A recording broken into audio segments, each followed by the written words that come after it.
Oke. Nah, nanti kalau misal dari Bapak ada yang ingin ditanyakan, nggak apa-apa ya Pak ya, langsung ditanyakan saja. Atau ada yang ingin dikonfirmasi, boleh.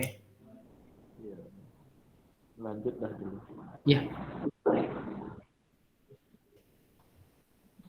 Oke, nah kemudian untuk langkah selanjutnya adalah di sini tinggal kita klik saja PT ABC. Oke, nanti di sini kita akan langsung mengarah ke informasi data perusahaan. Nah, jadi nanti di sini Bapak perlu nih mengisikan terkait dengan informasi data perusahaannya. Misalnya seperti kita isikan kembali nama perusahaannya adalah PT ABC, kemudian kita isikan juga terkait dengan kategori usahanya, misalnya apakah sebagai produsen, distributor, ataupun retail. Nah, kemudian nanti di sini kita juga bisa isikan nih bidang usahanya. Misalnya nih, usaha Bapak bergerak di bidang apa? Apakah misalnya otomotif, kecantikan, atau misalnya kesehatan. Nah, ini nanti bisa dipilih nih sesuai dengan kebutuhan. Kalau misalnya memang tidak ada pilihannya, kita bisa pilih other saja. Kemudian di sini ada yang namanya nomor telepon, faksimile, dan email. Ini juga bisa diisikan. Nah, di sini perlu diperhatikan nih, ada yang namanya tanggal mulai data. Artinya, Bapak ingin melakukan pembukuan menggunakan Akhirat Online ini dimulai dari periode kapan? Misalnya, apakah ingin dilakukan dari periode Agustus atau misalnya ingin dicatatkan dari 1 Januari 2022, nah itu bisa dilakukan seperti itu. Nah, pastikan nanti ketika Bapak ingin menginputkan tanggal mulai data, nah ini dipastikan tidak boleh kecil dari tanggal transaksinya. Sebagai contoh seperti ini, misalnya nih, Bapak ingin mencatatkan apa namanya transaksinya itu dari tanggal 1 Januari 2022. Nah, pastikan tanggal mulai datanya itu harus mundur 1 hari, yaitu di tanggal 31 Desember 2021. Nah, jadi memang untuk di Accurate ini kan kita pakainya adalah tanggal cut off seperti itu. Jadi saldo yang di tanggal 31 Desember 2021 akan dijadikan sebagai saldo awal di 1 Januari 2022 seperti itu. Misalnya untuk saat ini kita akan melakukan pembukuan itu dari Januari ya. Tinggal kita pilih saja tanggal cut off-nya adalah 31 Desember 2021. Kemudian untuk periode akuntansinya juga sama, di sini kita bisa tentukan misalnya apakah dari Januari sampai dengan Desember ataupun sebaliknya gitu kan. Karena memang untuk periode akuntansi ini kan apa namanya terkait dengan laporannya akan dihitung selama 1 tahun atau 12 bulan. Kemudian nanti Bapak dan Ibu juga bisa mengisikan nih terkait dengan alamatnya, alamat lengkap misalnya di mana, kemudian di sini kita isikan misalnya adalah Bandung misalnya ya. Oke, kalau sudah kita klik lanjut. Nah, untuk poin 2 sampai dengan poin 6 di sini akan berisi terkait dengan pertanyaan. Yang di mana ketika Bapak checklist terkait dengan kolom di sini, nah Kuret akan mengaktifkan fiturnya sesuai dengan kebutuhan Bapak. Misalnya sebagai contoh, misalnya nih, apakah Bapak memiliki beberapa cabang yang berbeda lokasi atau misalnya outlet? Kalau misalkan memang ada, ini tinggal kita checklist saja supaya nanti diaktifkan fitur cabangnya seperti itu. Nah, kemudian di sini juga kita bisa isikan nih, misalnya nih, apakah Bapak memungut dan membayarkan pajak pertambahan nilai atau PPN? Kalau misalnya tinggal di checklist saja seperti itu. Nah, jadi untuk fitur-fitur di sini masih kita bisa sesuaikan di kemudian hari gitu. Contoh, misalnya untuk saat ini misalnya kita belum PKP nih, artinya belum memungut pajak. Tapi misalnya untuk di bulan Oktober kita akan jadi PKP. Nah, kemudian kan kita akan memungut dan membayarkan pajak. Nah, itu kita bisa aktifkan fiturnya di kemudian hari seperti itu. Jadi jangan khawatir, nanti kita bisa aktifkan fiturnya yang memang disesuaikan dengan kebutuhan. Kemudian untuk, apa namanya, poin penjualan juga sama nih, misalnya nih untuk alur penjualannya, contoh misalnya apakah ketika kita melakukan penjualan, kita perlu membuat terlebih dahulu nih surat penawaran harga kepada pelanggan, kalau misalnya ya tinggal kita checklist saja seperti ini. Terus kemudian misalnya apakah Bapak juga mengakui adanya retur penjualan? Kalau misalnya tinggal di checklist saja seperti ini. Jadi untuk fitur penjualan pun sama di sini, bisa kita sesuaikan ataupun, nanti kita sesuaikan di kemudian hari atau misalnya mau di-skip pun nggak jadi masalah. Kemudian apakah sebelum kita melakukan pemesanan, kita perlu melakukan yang namanya permintaan barang dulu nih ke bagian pembelian. Kalau misalnya tinggal kita checklist aja. Kemudian misalnya apakah perusahaan Bapak juga melakukan PO atau pesan terlebih dahulu kepada pemasok? Kalau misalnya tinggal kita checklist saja. Nah, di sini ada nih yang namanya, dalam proses pembelian barang misalnya, apakah proses pengirimannya diproses oleh pemasok lain, jadi dikirimkan oleh jasa, ketiga misalnya seperti JNT ataupun lainnya, seperti itu. Kalau ya tinggal checklist saja. Nah, kemudian untuk persediaan juga sama nih, misalnya Bapak memiliki lebih dari satu gudang, misalnya ada gudang utama, gudang rusak, ataupun gudang display gitu kan ya. Nah, ini bisa kita, checklist. Kemudian misalnya apakah Bapak juga menjual lebih dari satu satuan, misalnya seperti ada satu lusin, satu kardus, ataupun satu piece gitu kan ya, kalau ada tinggal di-checklist saja. Nah, kemudian di sini misalnya apakah ada kegiatan untuk memproduksi atau merakit barang? Kalau ada tinggal di-checklist saja. Nah, di sini perlu diperhatikan ya, Bapak dan Ibu, ada yang namanya metode perhitungan biaya persediaan atau, perhitungannya adalah BPP ataupun HPP-nya ya, seperti itu. Nah, di sini di Accurate kita mengakuinya itu ada 2, yang pertama ada rata-rata dan juga FIFO. Kalau misalkan kita pilih, salah satunya, kemudian sudah ada transaksi, nah ini, tidak bisa disesuaikan kembali nih, gitu. Jadi misalnya contoh, untuk Januari ini kita sudah pilih adalah rata-rata. Kemudian misalnya kita sudah menginputkan nih, baik itu penjualan ataupun pembeliannya, ataupun sudah ada transaksinya. Kemudian di bulan Februari misalnya kita ingin ganti nih, misalnya jadi FIFO. Nah itu tidak bisa, karena sudah ada transaksinya. Nah kalau misalkan memang Bapak mau, itu bisa dihapuskan terlebih dahulu transaksinya, baru kita bisa sesuaikan kembali. Jadi kita pilih adalah FIFO, seperti ini. Kemudian di sini ada juga yang namanya akun perkiraan. Jadi sebelum kita apa namanya, menggunakan Accurate Online, kita perlu membuat dulu nih, namanya neraca awal. Di neraca itu kita perlu tahu dulu nih akun perkiraan sama cowoknya itu apa saja nih yang memang diperlukan. Misalnya seperti ada kas, kemudian ada pendapatan, ada persediaan, biaya beban, dan lain-lain. Kalau misalkan nih di sini kita checklist seperti ini, Accurate akan membuatkan secara otomatis terkait dengan akun perkiraan atau COA-nya, seperti itu. Tapi, kalau misalkan nih kita checklist seperti ini, Accurate hanya akan membuatkan secara default-nya saja. Jadi nanti untuk akun-akun yang lain, Bapak bisa tambahkan sendiri, misalnya menginputkan secara manual ataupun melalui proses import, seperti itu. Untuk saat ini akan saya coba checklist ya, kemudian kita klik selesai. Nah, nanti kalau misalkan dari Bapak ada yang ingin ditanyakan, mangga boleh langsung ditanyakan ya, Pak ya. Ya.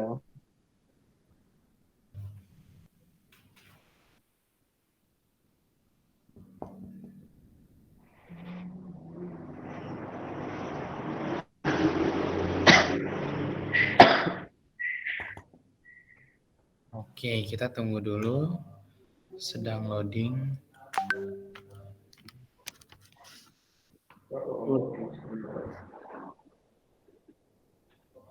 Halo Pak, Pak Halo, Rian. iya Pak. Buat database-nya itu bisa lebih dari satu apa gimana Pak? Kalau untuk database-nya itu, apa namanya, memang satu perusahaan itu bisa buat satu ya Pak ya, seperti itu. Jadi kalau misalnya memang kita ingin mengaktifkan lagi atau membuat database baru, kita perlu berlangganan lagi nih atau kita beli dulu, seperti itu. Jadi satu database itu satu aktivasi, seperti itu.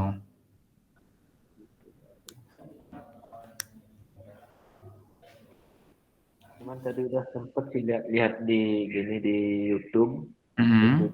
cara-caranya biar nggak terlalu apa dari nol lah. Mhm Cuma mhm. tadi kan sudah dikasih yang akun untuk trialnya itu Betul. masih rada-rada bingung sih gini. Oh, oke. Boleh Pak, bingungnya yang di mana nanti kita akan coba jelaskan ya, sesuai dengan yang memang alur yang Bapak mau nantinya. Ya, kayak di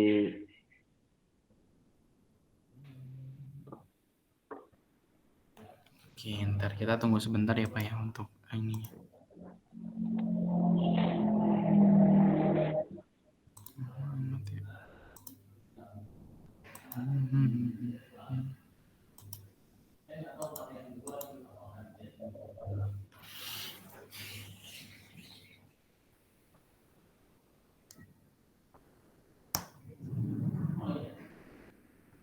Berarti sebelumnya Bapak sudah pernah mencoba ya Pak ya untuk trial-trialnya ya Pak ya? Iya, sudah sempat lihat-lihat di YouTube juga kan. Oke. Kemudian kira-kira yang bingungnya yang di bagian apanya ya Pak ya misalnya? Yang kayak di apa di penjualan kayak gitu, Pak. Oke. Banyak untuk gininya sih lebih nanti Pak ke apa namanya? eh, untuk bentuk gininya itu bentuk fakturnya itu. Oh, oke. Berarti nanti misalnya Bapak pengen tahu untuk bagaimana cara menginputkan ketika ada penjualan gitu ya Pak ya, sama nanti untuk hasil fakturnya itu seperti apa gitu ya Pak ya? Iya. Oke. Nah, mungkin nanti kita akan coba bahas juga ya Pak ya setelah ini. Oke, nah sekarang kita akan masuk nih ke persiapan data perusahaan. Artinya sebelum Bapak melakukan transaksi, di sini kita perlu mengisikan dulu nih terkait dengan kas dan bank, kemudian ada akun perkiraan, daftar pemasok, daftar pelanggan, dan juga daftar barang dan jasa. Nah, karena di awal kita sudah checklist untuk akun perkiraan atau coaknya ingin dibuatkan secara otomatis, tinggal kita klik saja di sini buku besar, kemudian kita klik di sini akun perkiraan. Lalu kita klik juga di sini daftar akun perkiraan. Nah, nanti kurang lebih untuk akun perkiraan atau coaknya di sini sudah dibuatkan secara otomatis oleh Akhirat Online. Tinggal kita isikan saja nih di sini saldonya. Misalnya adalah di sini ada yang namanya kas kecil. Nah, misalnya Bapak tinggal klik saja, kemudian misalnya pengen diedit nih atau misalnya ingin ditambahkan, jadi misalnya kas kecil PT ABC itu bisa dilakukan. Kemudian misalnya di sini ada juga yang namanya saldo gitu kan ya. Jadi apa namanya kas kecil atau misalnya kas tunai yang memang tersedia itu berapa? Misalnya ada 5 juta. Tinggal kita isikan saja seperti ini. Pastikan tanggalnya kita ganti jadi 31 Desember 2021. Karena kita pakainya ada tanggal cut off, kemudian simpan. Nah, begitupun sama di sini. Misalnya nih, Bapak juga mengakui adanya bank di sini ya, atau kas yang ada di bank. Misalnya kita isikan saja, misalnya Bapak memiliki bank BCA, kita masukkan nomor rekening, kemudian kita isikan juga atas nama PT siapa. Kalau sudah, tinggal kita klik saldo, lalu kita masukkan di sini. Misalnya ada 100 juta. Oke, jangan lupa di sini kita ganti 2021. Oke, kalau sudah simpan. Nah, misalnya Bapak memiliki lebih dari satu bank nih gitu kan, misalnya ada BCA ataupun Mandiri. Bagaimana cara menambahkannya? Ini tinggal kita klik tambah saja, kemudian pastikan tipe akunnya adalah kas dan bank. Nah, di sini ada yang namanya sub akun. Sub akun di sini fungsinya adalah untuk memberikan pengkodean secara otomatis seperti itu. Tinggal kita pilih saja di sini akun induknya, misalnya adalah kas dan bank. Lalu tinggal kita isikan di sini, misalnya adalah Bank Mandiri. Kita masukkan nomor rekeningnya, ini opsional saja, lalu kita isikan atas nama PT ABC. Oke, kalau sudah kita masukkan saldonya, seumpama ada 25 juta. Nah, kalau sudah cukup kita klik simpan saja. Oke. Nah, nanti untuk selanjutnya adalah di sini kita kan baru mengisikan nih terkait dengan apa namanya kolom saldo dari sisi debit. Nah, perlakuannya kalau di akuntansi itu kan antara debit sama kredit itu kan harus sesuai nih sebelum kita memulai transaksi gitu kan ya. Artinya di sini kita buat neraca awal terlebih dahulu nih. Nah, untuk melihat terkait dengan apakah neraca saya sudah benar atau belum gitu kan. Nah, ini dipastikan untuk di ekuitas saldo awal ini jangan sampai ada nominalnya seperti ini. Kalau misalkan ada nominalnya, berarti dipastikan antara debit sama kreditnya tidak seimbang. Nah, jadi makanya ketika ada perlakuan, contoh ketika ada penyertaan modal gitu kan ya. Nah, itu kan kita misalnya kalau jurnal umum itu kan misalnya melakukan penyertaan modal misalnya berupa kas 1 juta. Berarti kan kalau misalnya kita jurnal manual itu kan jurnalnya itu adalah kas sama modal gitu. Begitupun sama di akhir juga sama. Jadi antara debit sama kreditnya itu harus seimbang. Nah, misalnya akan kita alokasikan ke modal gitu kan. Kita isikan saja di sini misalnya modal PT ABC.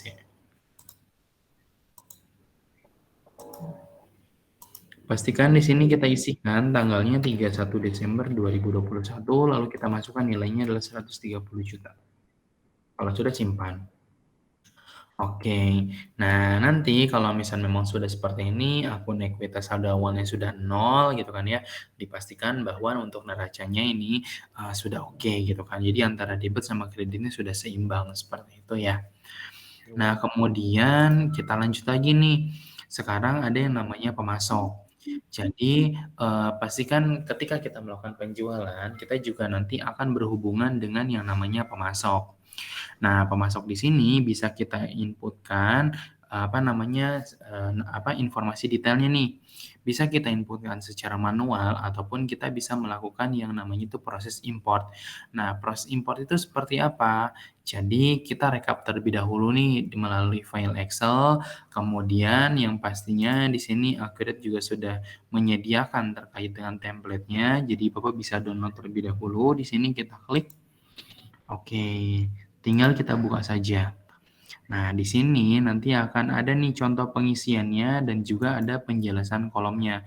Jadi kalau misalnya Bapak bingung, kira-kira untuk kolom ini diisi apa ya? Nah, di sini ada penjelasan kolomnya, seperti itu.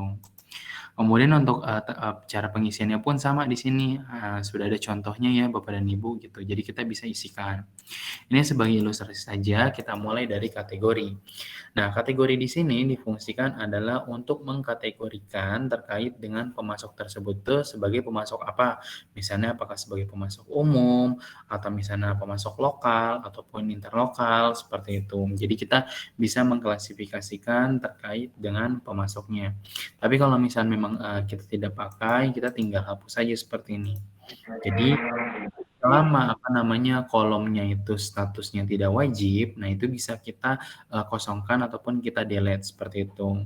Nah, kalau di sini kan kita lihat untuk nama kan di sini statusnya wajibnya, berarti yang memang wajib diisi itu adalah hanya nama saja, selebihnya untuk yang lain itu opsional, bisa diisikan atau tidak, seperti itu.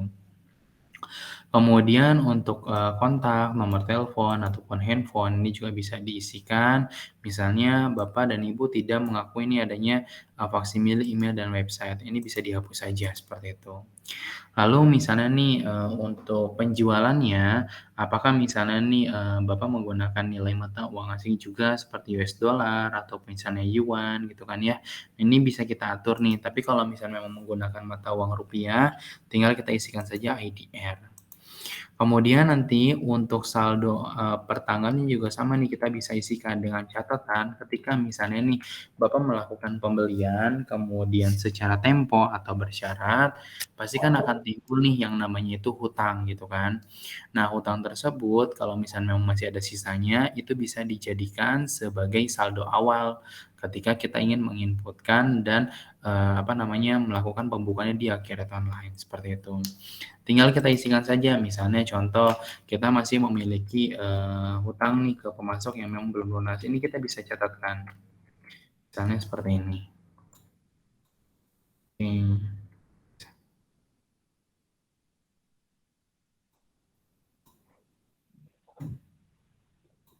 Oke, seperti ini ya. Kemudian tinggal kita isikan saja untuk saldo awalnya itu atau saldo sisa hutangnya itu berapa. Misalnya untuk Mister William Smith kita masih ada sisa hutang 4 juta seumpama. Kemudian untuk, PT ini misalnya ada 11 juta gitu. Ini kita bisa isikan seperti ini. Lalu untuk mata uang saldonya juga sama, kita bisa isikan seperti ini. Nah, kemudian di sini ada juga yang namanya kurs mata uang, ini bisa di-delete saja. Nah, di sini ada juga yang namanya nomor faktur saldo. Nomor faktur saldo ini difungsikan adalah, untuk memudahkan kita dalam melakukan track dan record gitu kan, untuk melihat kira-kira, sisa hutang dengan nomor, transaksi sekian sudah lunas atau belum, kemudian sisanya berapa gitu kan. Makanya ini perlu diisikan. Kalau misalkan tidak diisikan apakah bisa? Bisa. Jadi nanti akan dibuatkan penomorannya secara otomatis oleh Accurate Online, seperti itu. Nah, cuman kalau misalnya memang Bapak mau, ini bisa diisikan nomor fakturnya itu berdasarkan nomor faktur dari si, pemasoknya tersebut, seperti itu. Misalnya seperti ini, FPB 001, sama di sini misalnya FPB 002. Nah, seperti ini ya. Kemudian untuk di cabang saldo juga sama nih, misalnya, fungsinya adalah ketika Bapak mempunyai cabang atau outlet, di sini untuk pembeda nih, misalnya hutang ke Mister Smith ini diakui itu oleh siapa, misalnya apakah hutang, yang dimiliki oleh kantor pusat atau misalnya di kantor cabang, seperti itu. Tapi kalau misalnya belum dipakai, ini bisa dihapus saja.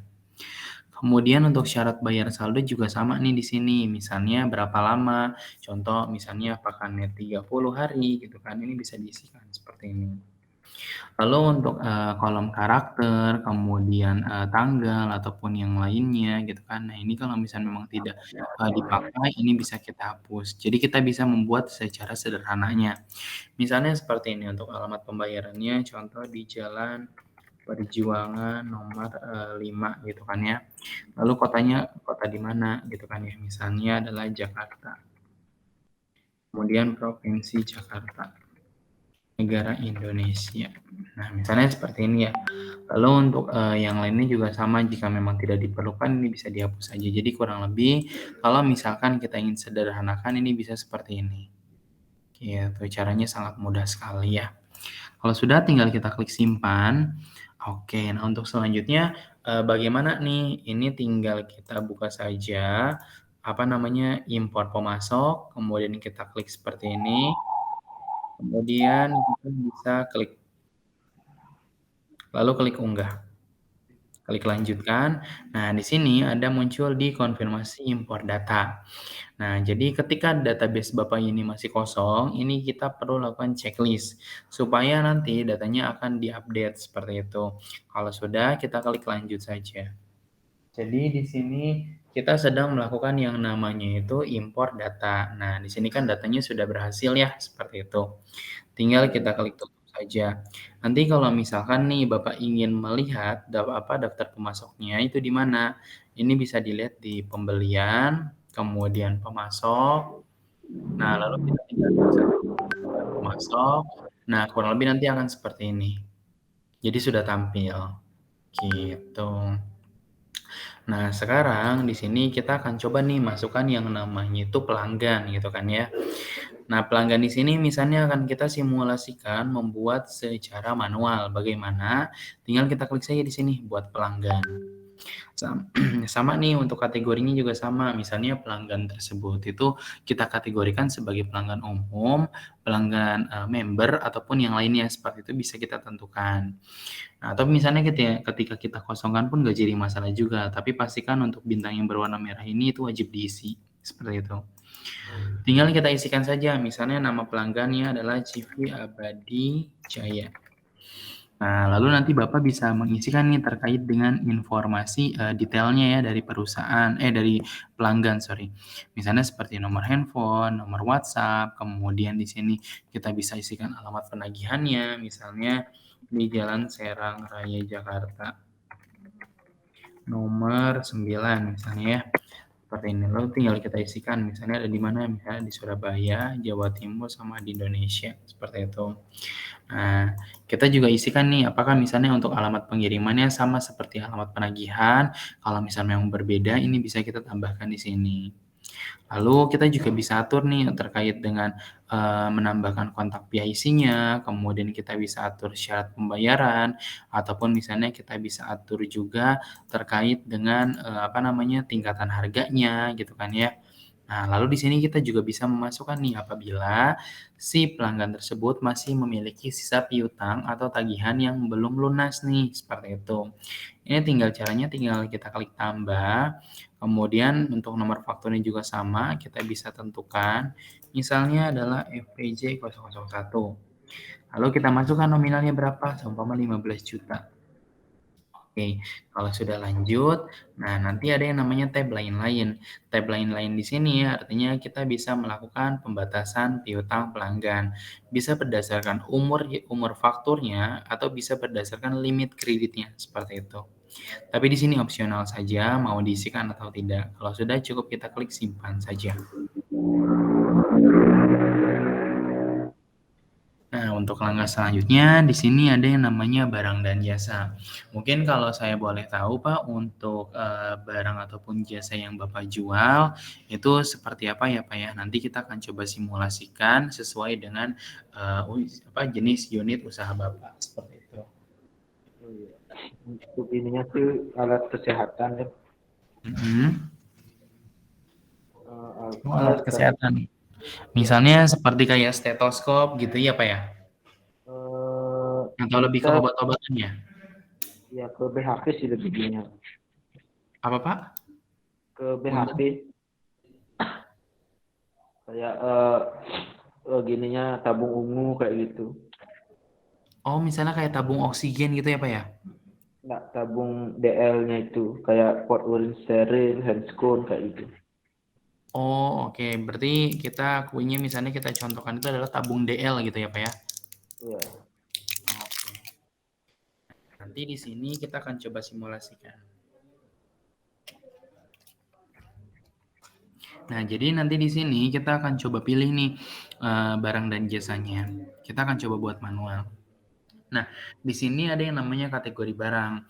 Jadi kategori barang di sini bisa kita isikan itu untuk mengklasifikasikan atau mengelompokkan barang-barang tertentu. Misalnya ada tabungnya tadi ada tabung seperti ini. Ini kita bisa tambahkan. Jadi fungsi dari kategori barang juga di sini untuk memudahkan kita dalam melakukan proses stock of name seperti itu. Kemudian untuk kode barangnya juga sama nih, kita bisa buatkan secara manual ataupun kita bisa buatkan secara otomatis nih. Kalau misalkan memang Bapak mempunyai kode barang standar menurut standar perusahaan, ini bisa tinggal kita klik saja on off penomoran otomatis lalu kita masukkan di sini.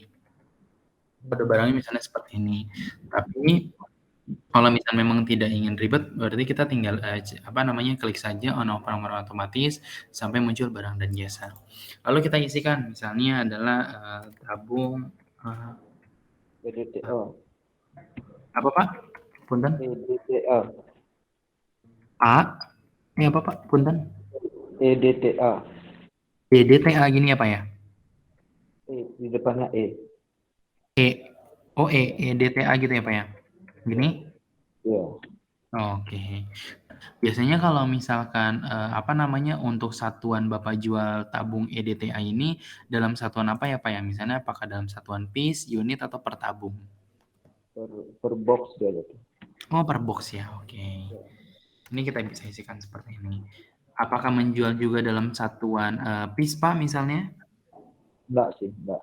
Enggak ya. Berarti dijualnya dalam satuan box saja ya Pak ya? Ya, kalau misalnya hitungan per pieces-nya gimana caranya? Oh, oke, kalau misal nanti Bapak nih seumpama jual juga dalam satuan piece, di sini tinggal kita masukkan saja dari satuan yang paling kecil dulu piece, lalu box. Oh gitu. Berarti Nah, dari yang kecil dulu gitu ya? betul. Nah, nanti tinggal diisikan saja satu box ini isinya berapa piece, misalnya adalah 12, seperti ini ya Pak ya. Jadi, ketika kita melakukan penjualan dalam satuan box, nanti barang kita juga akan berkurang sebanyak 12 piece, seperti itu. Nah, jadi bisa diisikan dalam satuan box saja ataupun dalam satuan multi satuan seperti ini. Oke. Nah, kemudian di sini kita bisa lanjut nih ke penjualan ataupun pembelian. Jadi nanti Bapak bisa mengisikan terkait dengan informasi penjualan ataupun pembeliannya. Misalnya untuk harga jual per satu piece-nya berapa ataupun harga jual per box-nya itu berapa. Jadi ketika kita menginputkan baik itu penjualan ataupun pembelian, kita tidak perlu lagi nih untuk menginputkan harganya gitu kan secara manual. Nah, tapi kalau misalkan saya ada perubahan harga, itu bagaimana? Nah, itu bisa kita langsung edit melalui transaksinya atau melalui fakturnya seperti itu. Jadi masih kita bisa edit atau kita langsung modifikasi seperti itu. Nah, misalnya kalau saya boleh tahu Pak, untuk harga per box-nya misalnya berapa ya Pak ya untuk tabungnya? 180.000. Oh, misalnya 180 ya Pak ya. Oke. Nah, misalnya untuk harga per piece-nya seumpama kita hargai mungkin 15.000 ya Pak sebagai contoh ya. Ya. Nah, kemudian nanti di sini kita bisa isikan juga nih terkait dengan harga belinya. Misalnya harga belinya kita beli ke pemasoknya itu dalam satuan apa biasanya? Misalnya dalam satuan box. Nah, kemudian kita bisa isikan juga nih terkait dengan harga belinya misalnya berapa. Anggaplah misalnya 140 ya Pak ya, seperti ini. Lalu kita juga bisa isikan terkait dengan minimum belinya, misalnya satu, kemudian ada juga yang namanya batas minimum stok. Nah, batas minimum stok ini apabila kita isikan, nah jadi nanti algoritma ini akan akan me-reminder kita bahwa ketika ada stok yang mendekati akan habis, nah dia akan muncul nanti di dashboard. Akan muncul misalnya, barangnya udah mau habis nih gitu kan, kita perlu melakukan pembelian, seperti itu. Nah, biasanya transaksinya itu apakah dikenakan pajak, Pak? Misalnya seperti PPN ataupun PPh?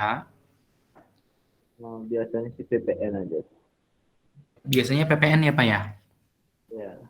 Oke, nah kalau misalnya memang seperti itu, ini kita bisa aktifkan dulu fiturnya di menu preferensi, kemudian kita klik fitur, lalu kita klik pajak. Oke, lalu simpan. Oke, nah di sini kita akan coba refresh. Oh, belum muncul saldonya, kita coba tambah.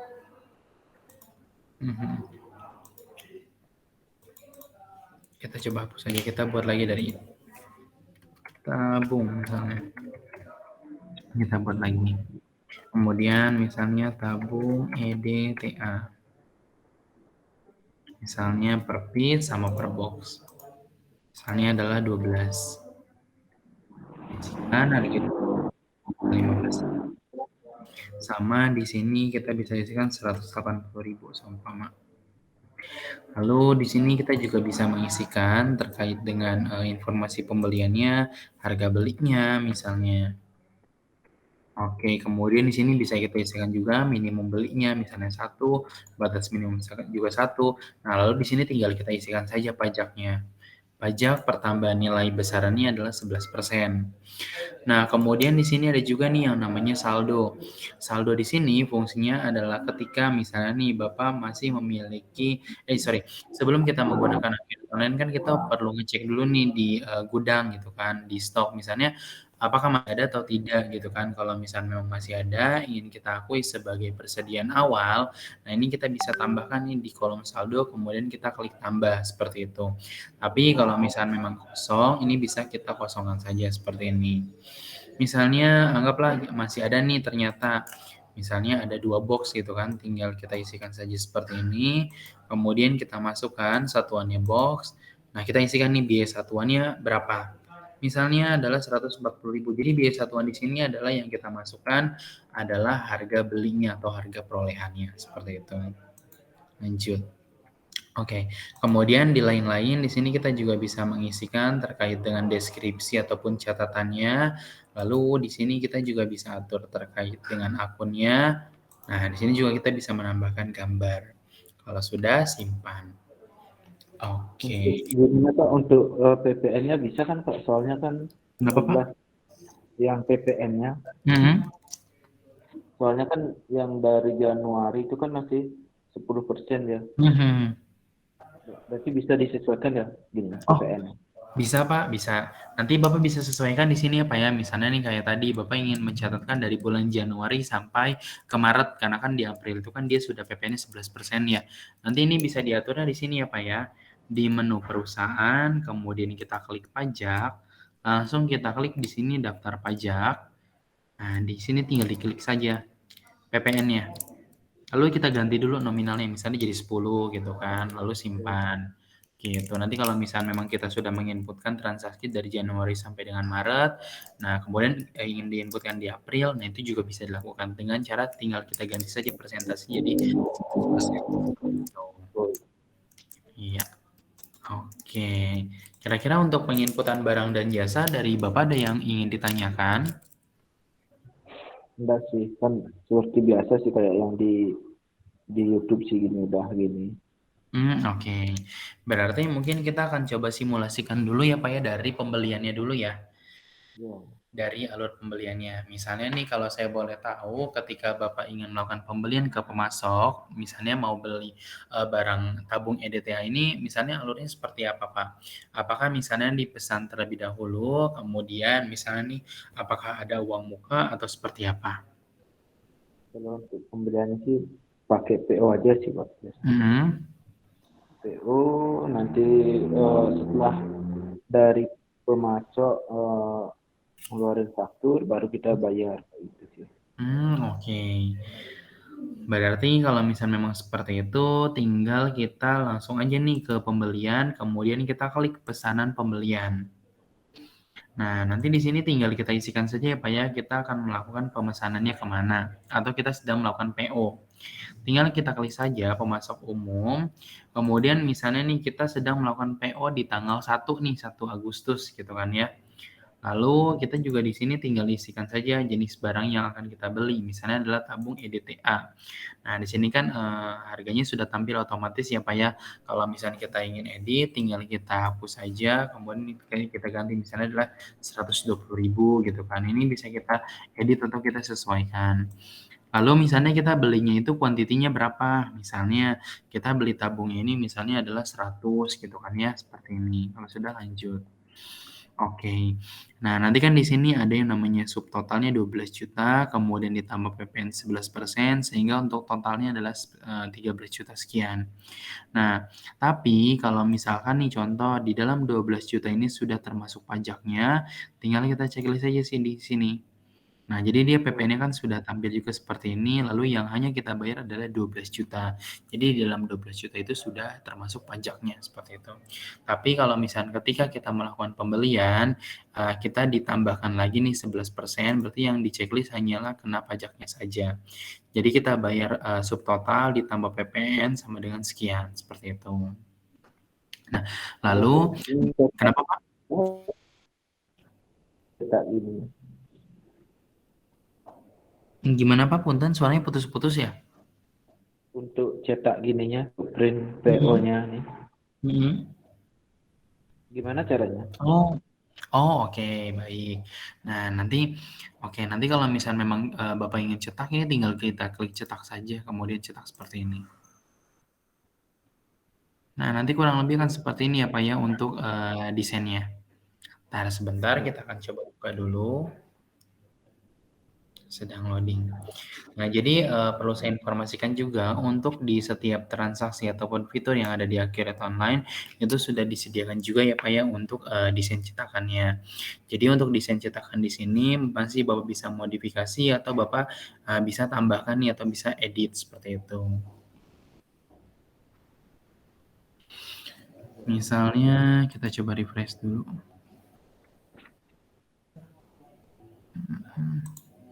Lalu kita klik cetak misalnya. Kita buka, cetak.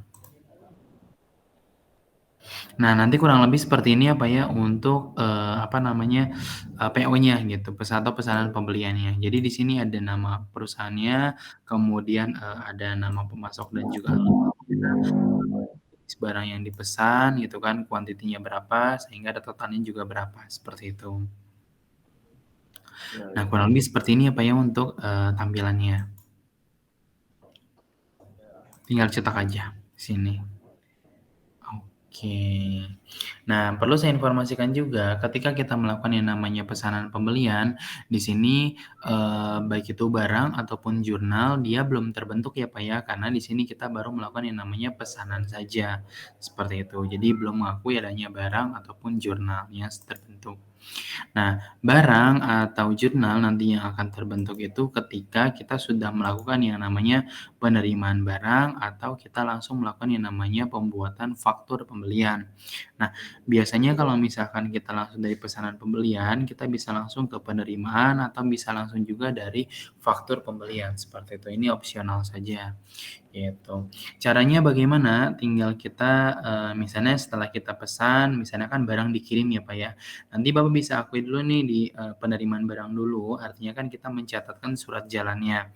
Tapi kalau misalnya memang tidak, langsung dibuatkan faktur pun nggak jadi masalah juga, seperti itu. Caranya tinggal misalnya kita mengakui adanya, pencatatan nomor surat jalan. Tinggal kita klik saja di sini penerimaan penjualan. Nah, sorry, penerimaan barang, lalu kita isikan nama pemasoknya, misalnya adalah pemasok umum. Lalu kita masukkan di sini nomor surat jalannya, tinggal kita klik ambil, kemudian kita tarik nih dari pesanan. Jadi kita tidak perlu lagi nih untuk, mengisikan barang ataupun jasanya secara manual lagi gitu. Tinggal kita klik ambil, kita tarik dari pesanan. Nah, seperti ini, lanjut. Oke. Nah, biasanya kan ketika kita melakukan yang namanya penerimaan barang, berbarengan juga nih dengan fakturnya. Atau misalnya ketika barang datang, apakah langsung dikasih fakturnya atau misalnya di kemudian hari ya, Pak? Ada sih beberapa yang langsung faktur, ada yang beberapa yang nggak isi fakturnya. Oke. Nah, jadi perlakuannya adalah seperti ini, kalau misalnya setelah barang kita terima gitu kan ya, kemudian si pemasok tersebut dia, belum mengirimkan invoice atau tagihannya, cukup kita simpan saja seperti ini. Tapi kalau misalkan nih ketika kita melakukan penerimaan barang, kemudian si pemasok tersebut langsung ngasih kita invoice, berarti tinggal kita klik saja faktur di sini. Anggapannya adalah di sini kita akan coba nih kita melakukan penerimaan barang, tapi kita belum dikirimkan yang namanya itu fakturnya, seperti itu. Ini cukup kita simpan aja. Oke, nah berarti kita di sini baru mengakui adanya penerimaan barang saja, seperti itu ya. Nah, kemudian nanti di sini, keesokan harinya atau misalnya 2 hari yang akan datang ataupun misalnya, sudah jatuh tempo si pemasok tersebut mengirimkan, tagihan atau invoice-nya. Nah, caranya bagaimana? Tinggal kita buat saja di menu pembelian, kemudian kita klik di sini faktur pembelian. Kita isikan nama pemasoknya, misalnya adalah pemasok umum. Nah, nanti kita pastikan nih tanggal invoice-nya itu tanggal berapa. Lalu kita isikan nih nomor fakturnya yang bisa disesuaikan dengan nomor dari atau nomor bukti daripada si customer. Bukan customer tapi pemasok. Nah, caranya juga sama, kita tidak perlu untuk mengisikan manual, cukup kita ambil, kita tarik dari penerimaan, bukan dari pesanan lagi. Karena kan sebelumnya kita sudah melakukan penerimaan. Tinggal kita penerimaan, lalu kita tarik nomor surat jalannya, lanjut. Kalau sudah, nanti di sini tinggal kita isikan di tab info lainnya. Kalau misalkan nih, ketika barang datang langsung kita bayarkan, berarti kan COD ya, berarti kita pilihnya adalah COD. Tapi kalau misalnya memang tempo, cukup kita isikan di sini temponya berapa lama. Kemudian kalau misalnya memang sudah, ini cukup kita simpan saja. Atau misalnya nih, ketika kita melakukan pembelian, kemudian kita dibebankan lagi nih, misalnya seperti biaya ongkir ataupun misalnya biaya lainnya, ini bisa kita tambahkan di sini. Tapi kalau misalnya memang tidak, cukup kita klik simpan saja. Atau kita cetak nih untuk bukti transaksinya. Kita klik cetak. Nah, Kalau nanti kurang adanya lebih. bayar tambahan ongkirnya itu gimana? Kenapa, Pak? Kalau ada tambahan ongkirnya, Oh, kalau ada biaya ongkirnya seperti ini, Pak. Misalnya kita klik tambah, kemudian kita buka seperti ini. Kita tambahkan di sini ya, Pak ya, biaya lainnya. Misalnya kita mengakui adanya ekspedisi. Ekspedisi. Kita tambahkan aja seperti ini. Misalnya berapa? Misalnya adalah 100.000 gitu kan ya Pak ya, seperti ini. Nah, nanti perlakuannya adalah kalau misalkan di sini kita checklist seperti ini, berarti nanti yang 100.000-nya ini akan menambah daripada si HPP-nya. Gitu. Contoh misalnya harga barangnya adalah satu piece-nya itu 15.000. Tapi karena kita mengalokasikan 100.000 ini akan dibebankan dan harapannya adalah ingin menambahkan HPP, berarti nanti untuk HPP-nya tersebut akan naik. Jadi misalnya 15.250 gitu kan ya, seperti itu. Tapi kalau misalnya memang kita tidak checklist seperti ini, atau 100.000 ini akan diakui sebagai biaya operasional seperti itu atau beban operasional. Gitu.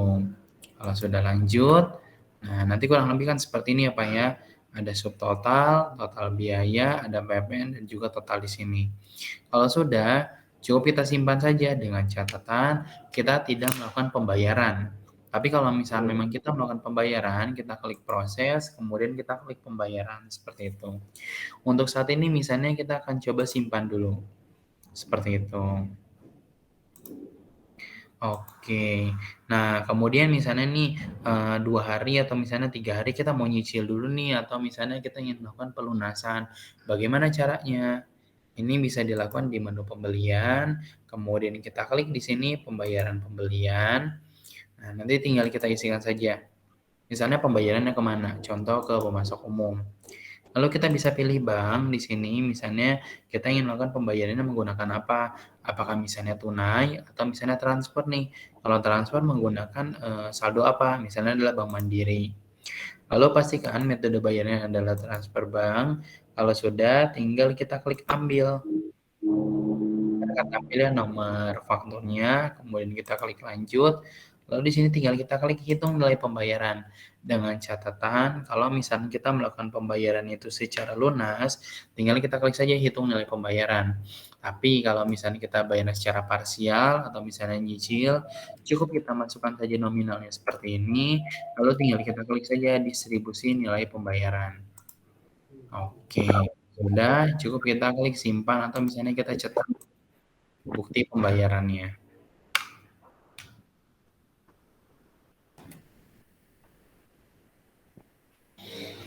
Misalnya nanti akan seperti ini. Kita akan coba buka dulu nih untuk pembayaran pembeliannya.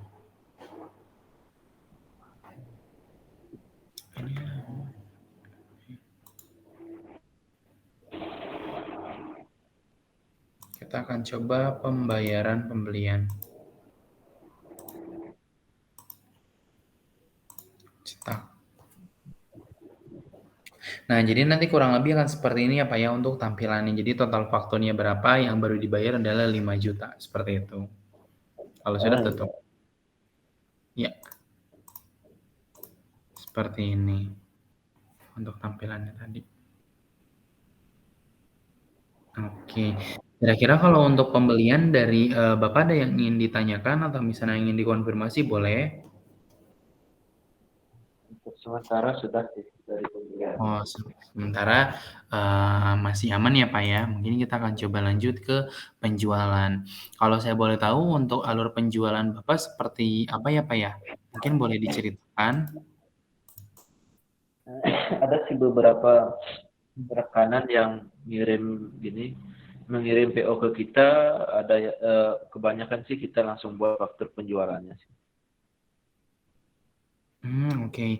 Berarti kalau misalnya langsung dibawa faktur penjualan itu kayak kanvas gitu ya Pak ya? Kayak gimana? Kayak kanvas bukan ya kalau misalnya langsung dibuatkan faktur penjualan itu? Atau misalnya ada yang beli langsung dibuatkan faktur atau seperti itu saja Pak? Atau bagaimana? Ya ada sih yang seperti itu. Misalnya dari rumah sakit, dia kan biasa kayak buat PO ke kita kan, buat barang-barang apa aja, kita langsung buatin bininya faktur penjualan. Ada beberapa rekanan yang isi kayak surat jalan sama tanda terima kayak gitu. Oke. Ya, berarti tetap ya Pak ya, misalnya kalau yang dari rumah sakit itu ada yang melalui pesanan dulu ya, pesanan penjualan gitu Iya. ya, Iya. sales order dulu. Oke, nah nanti perlakuannya seperti ini. Ini bisa kita lakukan dengan cara kita klik pesanan penjualan. Nah, kemudian kita isikan nih di sini dipesannya oleh siapa. Misalnya adalah rumah sakit ibu dan anak Budiasi. Nah, seperti ini kita bisa tambahkan sebagai data baru. Nah, kemudian nanti di sini kita juga bisa masukkan nih, misalnya untuk rumah sakit Budias ini belinya berupa tabung IDTA gitu kan ya. Nah, di sini kan harganya sudah tampil ya Pak ya, seharga 15.000 per satu piece-nya. Tinggal kita ganti saja, misalnya si rumah sakit ternyata belinya itu adalah 10 box. Tinggal kita ganti jadi box, lalu misalnya tinggal kita ganti misalnya adalah 10. Oke, kemudian lanjut. Nah, nanti kan di sini sudah tampil ya Pak ya terkait dengan subtotalnya berapa ditambah PPN sama totalnya adalah sekian. Seperti itu. Kalau misalkan ini kita tinggal ganti nih syarat pembayarannya. Misalnya temponya berapa lama? Contoh misalnya adalah 7 hari. Kemudian misalnya apakah ada biaya ongkir ataupun lainnya nanti yang akan dibebankan kepada si rumah sakit tersebut. Kalau misalnya ada kita bisa isikan di sini. Tapi kalau misalnya memang tidak, cukup kita klik simpan saja. Dengan catatan bahwa rumah sakit tersebut belum melakukan yang namanya itu pembayaran seperti itu. Ini cukup simpan saja. Berarti nanti di sini kita sedang membuat yang namanya itu pesanan penjualan terlebih dahulu gitu kan ya. Sama di sini juga belum mengurangi stok dan juga nanti belum ada jurnal yang terbentuknya seperti itu. Kurang lebih seperti ini untuk pesanan penjualannya. Oke. Jadi nanti Bapak bisa melakukan modifikasi. Nanti bagaimana cara memodifikasinya? Ini bisa dilakukan di menu pengaturan, kemudian kita klik desain cetakan, lalu kita isikan saja misalnya adalah pesanan penjualan penjualan fix. Lalu kita bisa pilih di sini tipenya. pesanan penjualan, oke. Kita pilih, lalu kita klik buka desainer. Nah, nanti kurang lebih kan seperti ini ya Pak ya untuk template-nya. Jadi Bapak bisa melakukan modifikasi ataupun custom sesuai dengan kebutuhan. Misalnya ingin menambahkan logo, tinggal kita klik 2 kali, lalu kita klik seperti ini. Nah, lalu misalnya oh kayaknya logonya kurang ke kanan, tinggal kita geser aja seperti ini. Nah, kemudian misalnya ini pengen kita ganti, misalnya bukan pesanan penjualan, tapi misalnya faktur pro forma gitu kan, itu bisa. Misalnya seperti ini bisa dilakukan juga. Kalau sudah cukup kita simpan saja. Tuh, jadi kita bisa melakukan custom ataupun modifikasi sesuai dengan kebutuhan.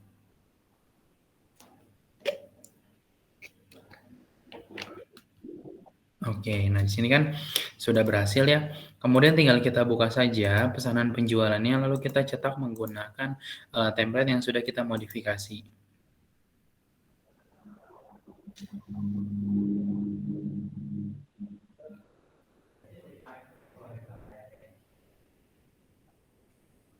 Nah, seperti ini ya Pak ya, sudah tampil nih, ada logonya, kemudian ada tulisannya faktur pro forma seperti ini. Jadi untuk desain cetakannya memang sudah dibuatkan secara default, tapi kalau misalnya Bapak ingin melakukan modifikasi, itu bisa dilakukan di Akhirat Online seperti itu.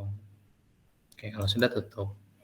Oke, nah biasanya misalnya ketika kita melakukan yang namanya itu pesan penjualan, nah berarti kan misalnya nih keesokan harinya kita akan melakukan pengiriman nih ke rumah sakit tersebut. Kalau misalnya kita mengakui adanya surat jalan, ini kita bisa langsung buat di pengiriman pesanan. Tapi kalau misalnya memang kita langsung buatkan invoice atau tagihan, ini kita bisa langsung saja ke faktur penjualan.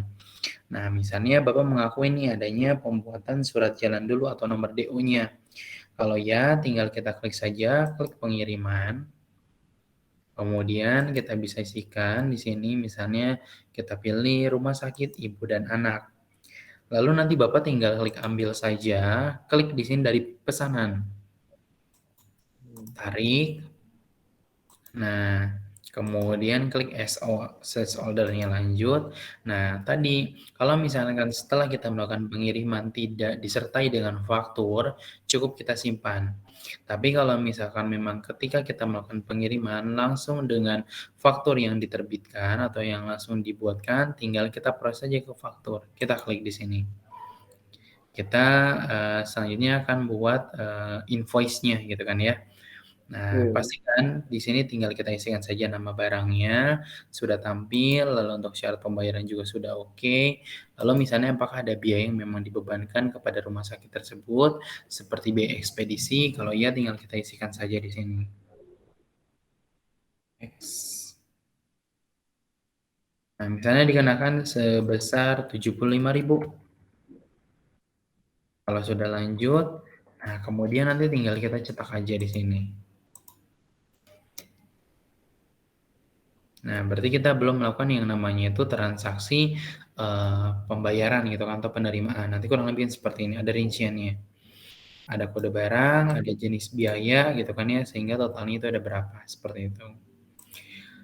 Nah, nanti kalau misalkan nih Bapak ingin melakukan pelunasan, itu caranya bagaimana? Tinggal kita klik saja ke menu penjualan, kemudian kita klik penerimaan penjualan. Tinggal kita isikan di sini diterimanya dari siapa. Misalnya dari rumah sakit ibu dan anak. Lalu misalnya rumah sakit tersebut ini apakah bayarnya tunai atau melalui transfer melalui bank gitu kan atau deposito. Kalau misalnya melalui bank tinggal kita klik saja seperti ini. Pastikan metode bayarnya adalah transfer. Kalau sudah tinggal kita klik ambil. Nah, nanti kan akan tampil nih nomor invoice-nya ya. Kalau sudah lanjut, kemudian nanti kalau sudah cukup kita klik hitung nilai pembayaran. Misalnya pembayarannya adalah lunas. Kalau sudah cukup simpan. Oke. Nah, nanti untuk mengirimkan atau misalnya ingin memberikan terkait dengan penerimaan gitu kan atau bukti transaksi pembayarannya ini tinggal kita buka daftar penerimaan penjualan, kita buka, kita klik cetak. Nah, kita pilih yang penerimaan penjualan default.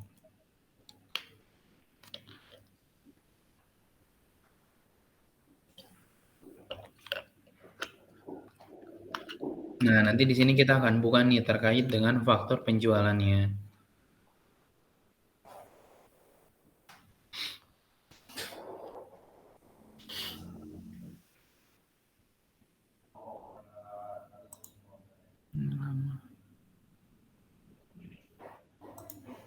Internetnya apa ya? Kita coba buka, lalu sorry, bukan faktor penjualan, tapi pembayaran ya, penerimaannya.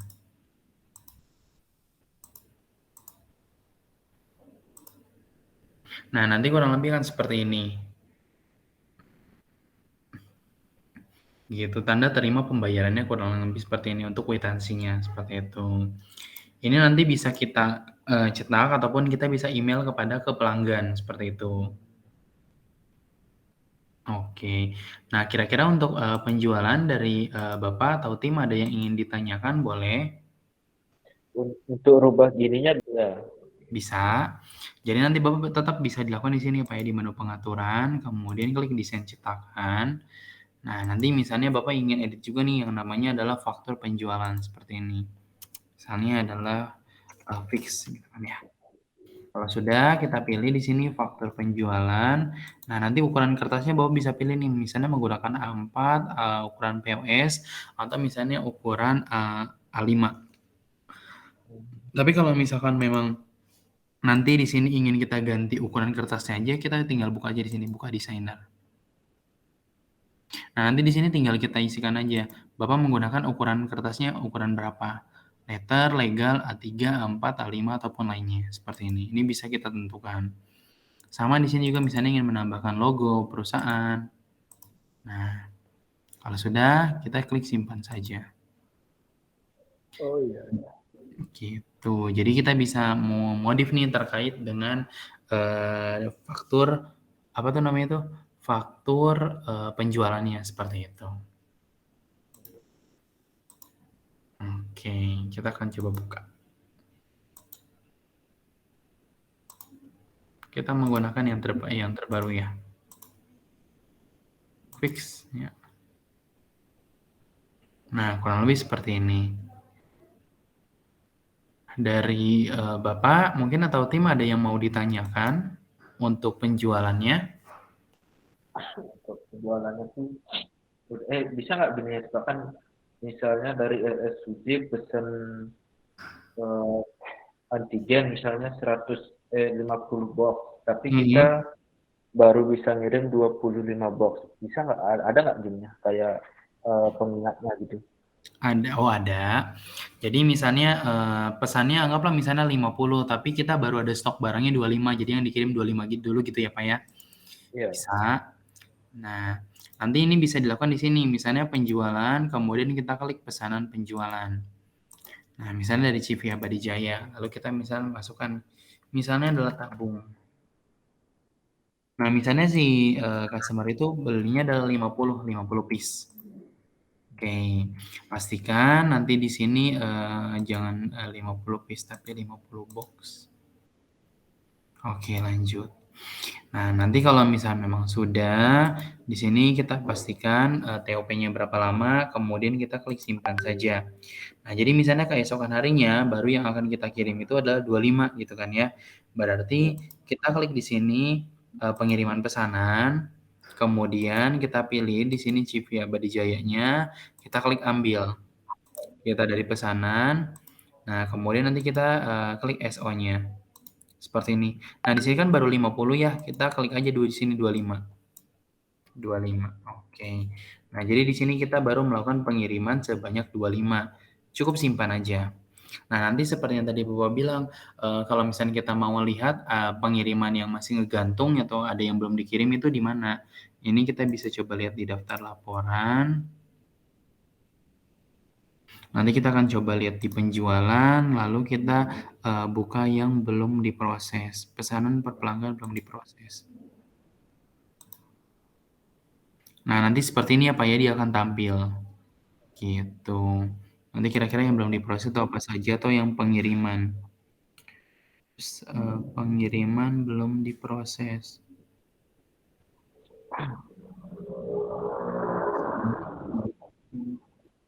pengiriman coba. Nah, nanti di sini bisa diisikan nih. Nah, kurang lebih nanti akan seperti ini. Jadi bisa kita lihat rincian pengiriman pesanan misalnya. Nah, jadi di sini ada rinciannya nih gitu. Oke, nah kemudian misalnya nih ingin melakukan pengiriman lagi nih ke apa namanya rumah sakit tersebut karena stoknya sudah ada gitu kan ya. Tinggal kita klik pengiriman pesanan, kita pilih CV Abadi Jaya, sama di sini tinggal kita klik ambil, tarik dari pesanan. Nah, kita SO-nya kita tarik lanjut. Nah, di sini kan langsung otomatis 25-nya dari PO-nya itu sebanyak 50. Kalau sudah cukup simpan saja. Nah, nanti perlakuannya kalau misalnya kita ingin menggabungkan terkait dengan invoice-nya, karena kan tadi 2 kali pengiriman ya, tapi kalau misalnya kita ingin jadikan dalam satu invoice, itu bisa dilakukan. Nanti Bapak bisa ke menu penjualan, kemudian kita klik faktur penjualan. Nah, nanti di sini kita pilih pelanggannya. Tinggal kita klik ambil, tarik dari pengiriman. Kita jadikan satu, nomor DO-nya. Oke. Tinggal klik simpan saja. Atau kita klik cetak. Gitu. Jadi untuk pengiriman secara parsial itu bisa dilakukan ya Pak ya, seperti itu. Nanti akan lagi tampilnya seperti ini. Oke, kemudian kalau untuk penjualan ataupun pembelian, dari Bapak ada yang ditanyakan? Sudah sih. Sudah ya. Mungkin kita akan coba perkenalan per fiturnya, Pak. Iya. Oke. Oke. Nah, di sini saya akan coba jelaskan ya Pak ya dari fungsi per fiturnya. Yang pertama, di sini kita akan coba mulai dari yang namanya itu buku besar. Nah, jadi di sini ada yang namanya buku besar, ada yang namanya akun perkiraan. Jadi kalau misalkan memang kita ingin menambahkan akun atau misalnya kita ingin menambahkan saldo awal ataupun misalnya ingin menghapus akun, nah ini bisa dilakukan di sini di akun perkiraan. Nah, kemudian di sini juga ada yang namanya pencatatan beban. Pencatatan beban di sini kita masih akunya itu sebagai pencatatan accrual. Artinya kita masih mengakui adanya hutang seperti itu. Jadi ada tanggal jatuh temponya. Contoh misalnya setiap bulannya kita akan ditagihkan misalnya biaya iuran atau misalnya biaya keamanan seperti itu ya. Ini tinggal kita isikan saja hutang bebannya itu akan kita alokasikan kemana, bisa diisikan ke hutang pembelian belum ditagih, atau nanti Bapak bisa alokasiin ke hutang beban, seperti itu. Nah, nanti di sini kita bisa isikan tanggal jatuh temponya tanggal berapa, misalnya setiap tanggal 10. Lalu di sini kita bisa masukkan misalnya adalah sumbangan. Nah, kita isikan di sini berapa, misalnya adalah 30.000. Lanjut, kemudian kita isikan di sini. Misalnya adalah pencatatan iuran keamanan. Nah, seperti ini ya, kalau sudah simpan. Oke, jadi di sini masih diakuinya itu sebagai beban. Lalu di sini kita juga bisa melakukan yang namanya itu pencatatan gaji. Jadi kalau misalkan nih Bapak ingin melakukan pencatatan gaji, ini juga bisa langsung dilakukan di Akhirat Online. Ya, untuk tipenya di sini kita ada dua. Yang pertama ada bulanan dan juga non bulanan. Kalau misalkan yang bulanan berarti kan sifatnya dia continue-nya setiap bulan harus kita buat atau kita bayarkan. Tapi kalau misalnya memang non bulanan biasanya bisa 3 bulan sekali ataupun 1 tahun sekali. Misalnya contohnya seperti apa? Ada THR ataupun bonus seperti itu. Nah, misalnya kita pilih bulanan. Nah, sebelum kita ke pencatatan gaji di sini, kita isikan dulu nih tanggalnya, tanggal transaksinya sama tanggal jatuh tempo pembayarannya. Nah, jadi nanti di sini tinggal kita isikan saja nama karyawannya di menu perusahaan, kemudian kita klik di sini karyawan. Nah, nanti tinggal kita isikan saja misalnya adalah namanya itu misalnya Bapak Budi. Lalu kita isikan jabatannya sebagai apa? Anggaplah misalnya admin. Oke, jadi nanti Bapak bisa isikan informasi detailnya, kemudian sama alamatnya, lalu ada pajak penghasilan jika memang diperlukan, kita bisa tentukan misalnya apakah dia sebagai pegawai tetap, tidak tetap, ataupun lainnya. Nah, sama di sini ada juga yang namanya rekening gaji, ini opsional saja. Kalau sudah cukup kita simpan saja. Lalu misalnya Bapak juga punya ini, misalnya ada Ibu Siti gitu kan ya. Misalnya dia sebagai finance. Oke. Nah, nanti kalau misalnya memang sudah, sama di sini kita bisa isikan detailnya, kalau sudah cukup simpan saja. Nah, ketika di sini karyawannya sudah kita isikan, berarti di sini akan muncul nih di pencatatan gajinya. Nah, seperti ini ada Budi dan Siti. Tinggal kita klik saja Budinya. Oh ya, utang beban harus diisi dulu. Sama di sini juga masih diakuinya itu sebagai hutang ya, karena kan kita belum melakukan pembayaran. Masih diakuinya sebagai hutang atau baru dicatatkan saja. Tinggal kita isikan saja di sini namanya, misalnya adalah Budi. Berapa nih gaji pokoknya? Misalnya adalah 2.500.000 gitu kan ya. Nanti Bapak juga bisa tentukan misalnya apakah dia dapat tunjangan jabatan, tunjangan makan, transportasi, termasuk nanti kalau misalnya dia ada pengurangan, ini bisa diisikan. Kalau sudah lanjut. Lalu kita bisa isikan juga misalnya namanya Ibu Siti. Berapa gajinya? Misalnya adalah 1.500.000. Oke, sudah. Nanti di sini tinggal kita klik cetak saja kalau misalnya kan kita ingin melihat slipnya seperti itu. Mana nih? Harus kita buka dulu.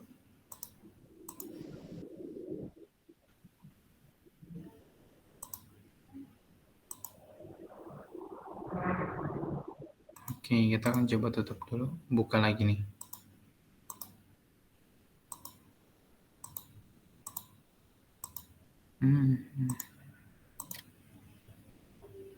Mana ini? Berarti Ya, jadi nanti ya kenapa Pak? untuk gajinya dibawa ke akun hutang belum ditagih itu. Oh iya, di sini. Jadi nanti untuk penamaan akun atau jadi karena untuk di pencatatan beban ini kan kita belum langsung melakukan pembayaran ya Pak ya, seperti itu. Ya. Tapi nanti kalau misalnya untuk settingannya Bapak bisa tentukan misalnya mau dimasukkan ke hutang gaji atau misalnya ke beban gaji pun bisa, seperti itu. Berarti kan tiap bulannya kalau udah dibayar ya tinggal. Pasti nanti akan berkurang hutangnya, betul. Nah, nanti kan seperti ini. Berarti kan nggak langsung kelipatannya ya. Misalkan per bulan gajinya 2 juta, berarti kan tiap bulan itu dicatat ya. Betul, Nggak dalam satu periode tahun itu ya. betul. Jadi kalau di pencatatan gaji di sini kita biasa inputkan itu dalam satuan per bulan. Jadi setiap bulan misalnya sudah ganti periode September, Oktober kita buat lagi seperti itu. Oke. Nah, kemudian di sini ada juga namanya jurnal umum.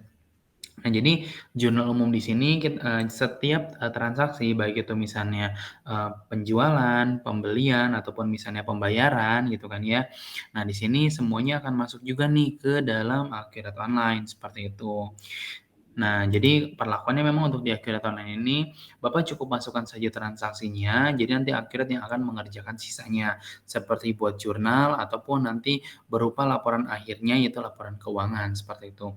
Atau jurnal umum pun di sini bisa kita gunakan untuk membuat adjustment jurnal. Misalnya contoh, Bapak melakukan sewa nih satu gedung, menyewa gedung untuk 1 tahun gitu kan, di awal gitu kan, besarnya adalah 12 juta.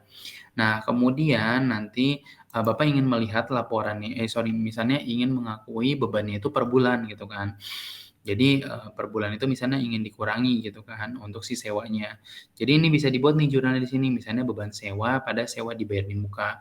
Nominalnya berapa? 12 juta dibagi 12 sama dengan 1 juta seperti itu. Jadi setiap bulan kita perlu jurnal atau kita buat jurnal 1 juta gitu kan, itu beban sewa pada sewa dibayar di muka seperti itu. Sebagai contohnya. Kita coba tutup dulu di sini. Oke, kemudian di sini ada juga namanya histori akun. Nah, kalau histori akun di sini misalnya Bapak ingin melihat nih terkait dengan mutasi dari setiap akunnya. Misalnya seperti kas kecil, kas bank, kemudian ada persediaan ataupun lainnya, ini bisa dilihat di sini nih misalnya. Contoh kita pengen tahu itu misalnya adalah coba kas kecil dulu deh. Kita atur tanggalnya, lalu kita refresh seperti ini. Misalnya bank deh, yang sudah transaksinya. Nah, misalnya nanti akan seperti ini. Oh, ternyata dari saldo awalnya adalah sebesar 100 juta gitu kan ya. Kemudian di sini ada mutasinya sebesar 2.073.000 gitu kan. Nah, sehingga untuk saldo akhirnya adalah 102 juta sekian seperti itu. Jadi bisa kelihatan antara debit sama kreditnya seperti itu.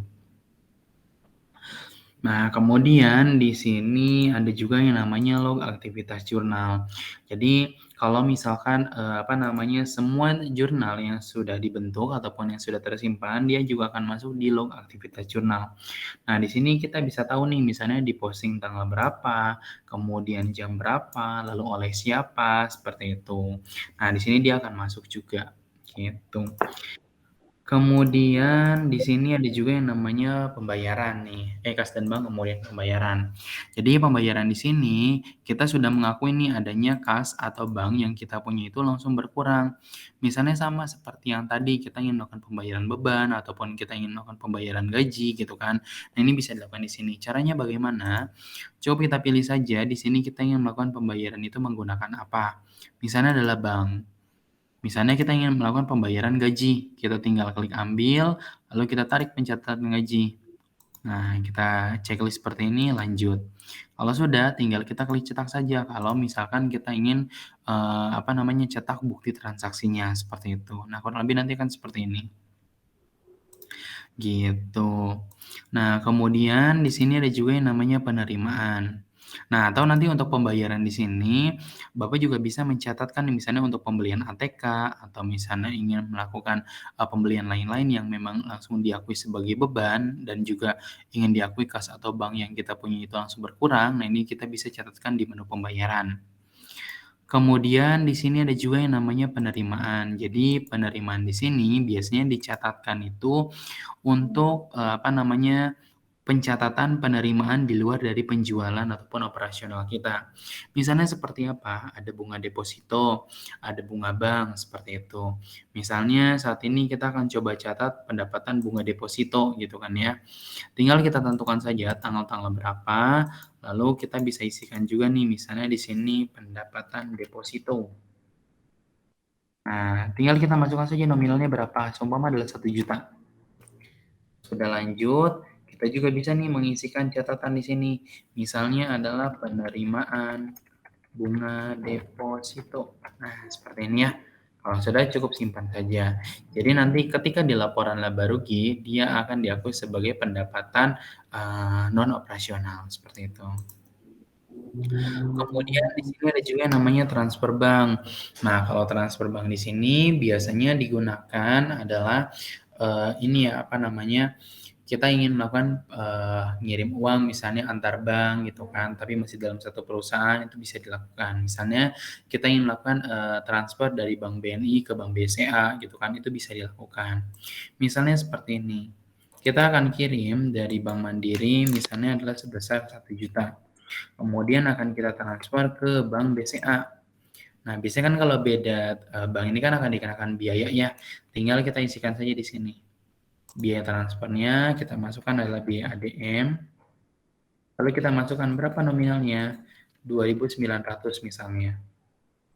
Nah, kalau sudah, nanti tinggal kita klik simpan saja. Jadi nanti di Bank Mandiri akan berkurang sebesar 1.209.000 dan akan bertambah di Bank BCA sebesar 1 juta. Kalau sudah cukup simpan saja. Oke. Kemudian di sini ada juga yang namanya SmartLink e-banking. Jadi kalau misalkan Bapak ingin punya internet banking, kemudian ingin diintegrasikan dengan Akhirat Online, itu bisa dilakukan. Kita tinggal pilih saja internet banking yang Bapak gunakan, misalnya apakah BCA, Mandiri, ataupun lainnya. Misalnya adalah BCA. Nah, jadi fungsi di sini adalah memudahkan kita yang pertama untuk mengunduh terkait dengan mutasi rekening korannya ataupun nanti memudahkan kita juga dalam melakukan proses rekonsiliasi bank seperti itu. Kalau sudah cukup simpan aja. Nah, jadi kalau misalnya memang kita sudah integrasikan, tinggal kita buka saja di sini rekening korannya. Nah, tinggal kita pilih seperti ini, kita atur tanggalnya, kita klik di sini import data, lalu kita klik import internet banking, seperti itu. Jadi nanti akan tampil terkait dengan mutasinya. Di sini kita memasukkan user ID-nya dan juga ada password-nya, seperti itu. Nanti kalau sudah akan tampil rincian rekening korannya. Kemudian di sini ada juga, ya, kenapa Pak? Ada yang mau ditanyakan? Lanjut dah dulu. Nanti. Oh, lanjut, baik. Nah, kemudian di sini ada juga namanya history bank. Jadi kalau history bank juga sama nih fungsinya untuk melihat terkait dengan mutasi nih, baik itu debit ataupun kreditnya seperti itu. Nah, misalnya, tapi memang yang di sini hanya untuk tipenya itu kas dan bank saja gitu kan. Nah, nanti kurang lebih kan seperti ini. Gitu. Jadi kalau misalnya memang ingin melihat secara keseluruhan, ini bisa dilakukan di buku besar, kemudian kita bisa klik history akun gitu. Kemudian di sini ada juga namanya ya. Halo Pak, Iya, Pak. berarti bisa nyambung ke rekening gini ya, perusahaan ya, lewat operate online-nya ya? Bisa. Jadi kita integrasikan dulu ya Pak ya di Smartlink e-banking-nya. Oh gitu, yang tadi ya. Iya, betul. Jadi nanti untuk melihat mutasinya ini bisa langsung dari sini rekening koran. Gitu.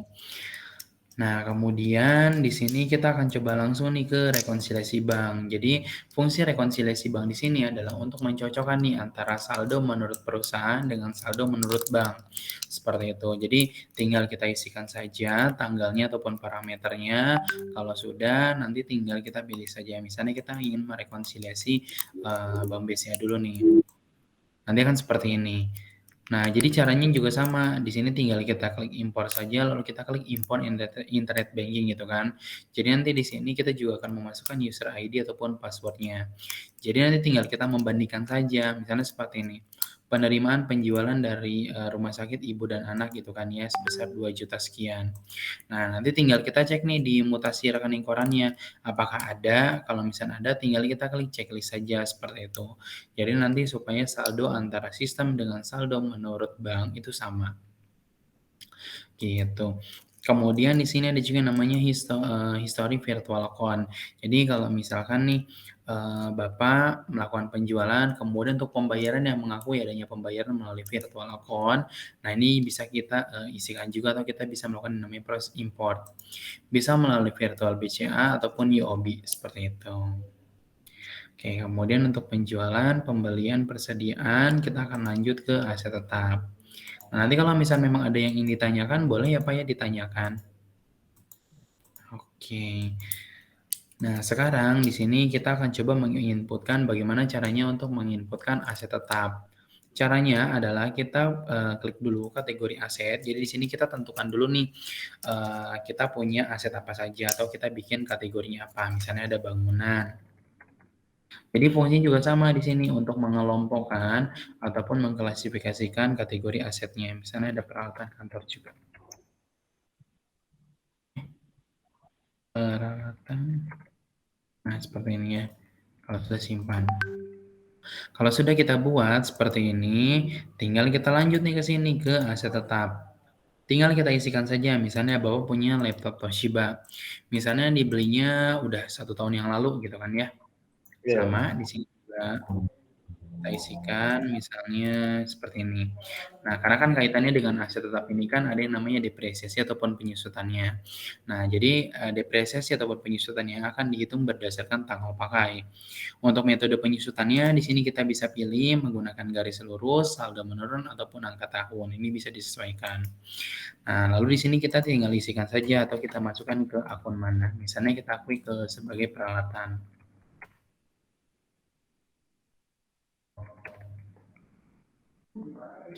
Nah, lalu untuk kuantitinya juga sama, misalnya yang kita masukkan itu berapa, misalnya ada 2 gitu kan, atau ada berapa, ini bisa diisikan. Lalu diperkirakan umur asetnya itu berapa tahun, misalnya adalah 5 tahun gitu kan ya. Kalau sudah, tinggal kita isikan nih di info lainnya. Tinggal kita isikan saja kategorinya, misalnya dia masuk ke peralatan kantor. Nah, kalau sudah, nanti tinggal kita tentukan misalnya lokasi awal asetnya. Nah, untuk mencatatkan harga perolehan ataupun harga belinya itu di mana, ini bisa dilakukan di akun pengeluaran. Kemudian kita isikan di sini namanya adalah akun ekuitas saldo awal. Jadi memang di sini sebagai akun penampung saja. Nominalnya berapa? Misalnya harga satu laptopnya adalah 4 juta. Karena ada 2, tinggal kita kalikan saja 2, jadi 8 juta. Lanjut, kemudian klik simpan saja, seperti itu. Nah, perlakuannya dengan aset tetap ini kan pasti ada yang namanya depresiasi atau penyusutannya. Nah, untuk di akhir tahun ini Bapak tidak perlu nih untuk menghitung secara manual. Artinya, cukup kita akses saja melalui menu perusahaan, kemudian kita klik di sini proses akhir bulan.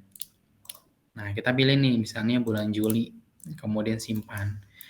Nah, jadi nanti untuk penyusutannya akan dihitungkan secara otomatis.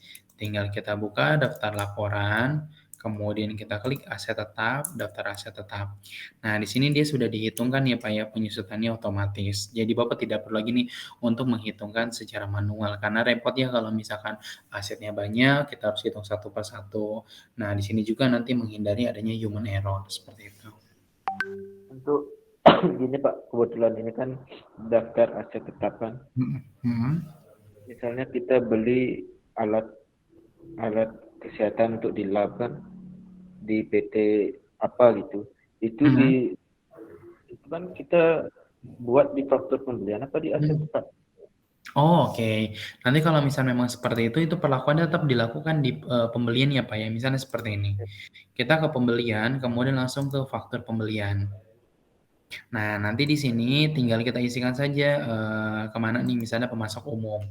Nah, di sini kan ada yang logo berwarna hijau ya Pak ya. Kita klik saja pembelian aset. Ya, nomor faktur diisi dulu. Misalnya adalah FPB 003. Tinggal kita isikan saja nama asetnya itu apa. Misalnya adalah, anggaplah misalnya tabung ya Pak ya, tabung oksigen. Misalnya seperti ini. Harganya berapa? Misalnya harganya adalah 50 juta. Atau misalnya, berapa ya, misalnya 7.500.000 anggaplah misalnya seperti ini. Misalnya dikasih diskon nih 10%. Oke. Kalau sudah lanjut. Nah, biasanya kan kalau misalkan nih kita melakukan yang namanya itu langsung dibayar, berarti kita langsung klik proses kemudian pembayaran. Tapi kalau misalnya memang tidak, cukup kita simpan saja. Anggapannya adalah kita beli alat, tapi misalnya kita bayar cash. Berarti proses kemudian ke pembayaran. Nah, nanti tinggal kita isikan saja di sini, misalnya dia bayar menggunakan Bank Mandiri. Kita klik hitung nilai pembayaran seperti ini. Kalau sudah, cukup kita klik simpan saja. Nah, apakah sudah selesai? Belum. Jadi, setelah kita menginputkan melalui faktur pembelian, tinggal kita isikan lagi di sini aset tetap, kemudian kita klik aset tetap. Nah, nanti di sini kita bisa langsung ke daftar aset tetap. Nah, di sini kan masih dalam bentuk yang draft ya, Pak ya. Kita tinggal klik saja. Kemudian tinggal kita isikan lagi seperti ini. Jadi caranya sama. Misalnya akan diakui sebagai peralatan. Untuk mengecek gini ya Pak, jumlah total dari aset tetapnya itu kan setelah adanya penyusutan. Oh, ada. Nanti kita bisa lihatnya di laporan ya, Pak ya. Nah, seperti ini simpan. Oh, umur aset harus diisikan. Misalnya 4 tahun. Simpan. Oke, nah nanti di sini bisa kita lihat ya Pak ya. Misalnya di daftar aset tetap, kita klik daftar aset tetap. Nah, di sini nanti total asetnya berapa, kemudian penyusutannya berapa, sisa nilai bukunya itu berapa, seperti itu. Oh, iya. Di sini akan tampil gitu. Kemudian kita akan coba lanjut lagi nih, di sini ada juga namanya perubahan aset tetap. Jadi kalau misalkan perubahan aset tetap ini biasanya Bapak gunakan itu adalah misalnya ingin mengganti metode penyusutannya. Awalnya adalah metode garis lurus, kemudian Bapak ingin ganti misalnya jadi saldo menurun ganda ataupun angka tahun. Nah, ini bisa dilakukan di sini di perubahan aset tetap. Nah, caranya seperti ini. Misalnya adalah data, kemudian kita pilih di sini misalnya tabung oksigen. Nah, di sini kan awalnya adalah metode garis lurus, kita ingin ganti jadi metode saldo menurun. Nah, kalau sudah simpan saja. Jadi nanti ketika kita melakukan proses akhir bulan, yang akan dihitungkan adalah menggunakan menggunakan metode angka tahun seperti itu. Kemudian di sini ada juga yang namanya disposisi aset tetap. Jadi kalau misalkan nih Bapak mempunyai aset gitu kan yang memang sudah tidak terpakai gitu kan, atau misalnya ingin kita buang itu, ini tinggal kita isikan saja misalnya tabung oksigen gitu kan. Lalu kita bisa masukkan di sini apa namanya akunnya, misalnya diakui sebagai laba rugi penghentian aset ataupun misalnya laba rugi lainnya atau misalnya diakui sebagai beban itu juga bisa dilakukan. Kalau sudah cukup simpan saja seperti itu. Jadi nanti asetnya akan langsung berkurang nih dari punya kita. Oh, iya. Kemudian di sini ada ya kenapa Pak? Per bulannya atau per tahun itu gini? Apanya itu Pak? Untuk penyusutannya biasanya, pemberitahuannya. Oh oke. Kalau misalnya untuk penyusutan, biasanya kalau untuk perlakuan di akhirat online ini kita dilakukan per bulan. Oh, per bulan. Mm-mm. Jadi nanti setiap kita akhir bulan, nah itu kita perlu melakukan yang namanya period end untuk menghitungkan secara otomatis depresiasi ataupun penyusutannya. Gitu. Nah, kemudian untuk selanjutnya di sini ada juga yang namanya pindah aset. Jadi kalau pindah aset di sini, misalnya nih Bapak mempunyai apa namanya aset nih, kemudian ingin dipindahkan ke cabang. Nah, ini bisa dilakukan bisa melalui kantor pusat ataupun dari kantor utama gitu kan. Kita pilih di sini. Tinggal kita pilih aja asetnya. Nah, kalau sudah simpan. Jadi nanti kita akan memindahkan dari kantor pusat akan kita pindahkan ke kantor cabang seperti itu. Kemudian di sini juga yang namanya aset per lokasi. Nah, kalau aset per lokasi ini misalnya Bapak ingin ngecek nih kira-kira untuk tabung oksigen ataupun misalnya untuk aset-aset yang kita punya ini adanya di mana saja sih gitu kan. Nah, ini bisa dilakukan di sini di aset per lokasi. Sama satu lagi di sini ada juga yang namanya Smartling Tax. Jadi untuk kebutuhan administrasi perpajakannya Bapak bisa lakukan melalui akhirat online langsung nih. Bisa melalui e-filing pajak, artinya ketika Bapak ingin melakukan pelaporan, ingin buat e-faktur pajak, atau misalnya ingin bayar pajak, nah ini bisa dilakukan nih di akhirat online melalui Smartling Tax seperti itu. Nah, jadi apa namanya memudahkan nih tanpa Bapak harus membuka 2 aplikasi secara bersamaan. Sama terakhir, satu lagi di sini kita ada yang namanya daftar laporan. Untuk di Accurate Online di sini kita menyediakan hampir 200 lebih laporan yang di mana nanti Bapak bisa akses nih, misalnya ingin melihat laba rugi standarnya gitu kan, seperti ini. Kemudian apakah ingin juga melihat laporan neraca gitu kan. Nah, ini bisa dilakukan di sini. Gitu. Jadi, disesuaikan dengan kebutuhan gitu. Karena untuk laporannya pun di sini banyak sekali dan lengkap. Seperti itu. Kira-kira dari Bapak misalnya untuk keseluruhan ada yang ingin ditanyakan? Untuk ininya itu Pak, filingnya itu berarti hitung pajaknya dia otomatis ya dari akurat. Kenapa Pak? Untuk kayak filing, faktur pajak itu. Ya, jadi kalau misalnya memang Bapak ingin seperti itu, jadi sebenarnya sih ini modelnya tuh hampir sama seperti kayak yang di web DJP, cuman kan kita bisa langsung mengisikannya melalui Accurate Online ya, seperti itu. Tapi nanti mungkin saya akan coba make sure dulu ya Pak ya untuk kira-kira untuk pembayaran itu seperti apa. Gitu. Untuk gininya Pak, apa namanya? Untuk melihat ini jumlah persediaan keseluruhan itu kan tadi kurang jelas. Oh oke.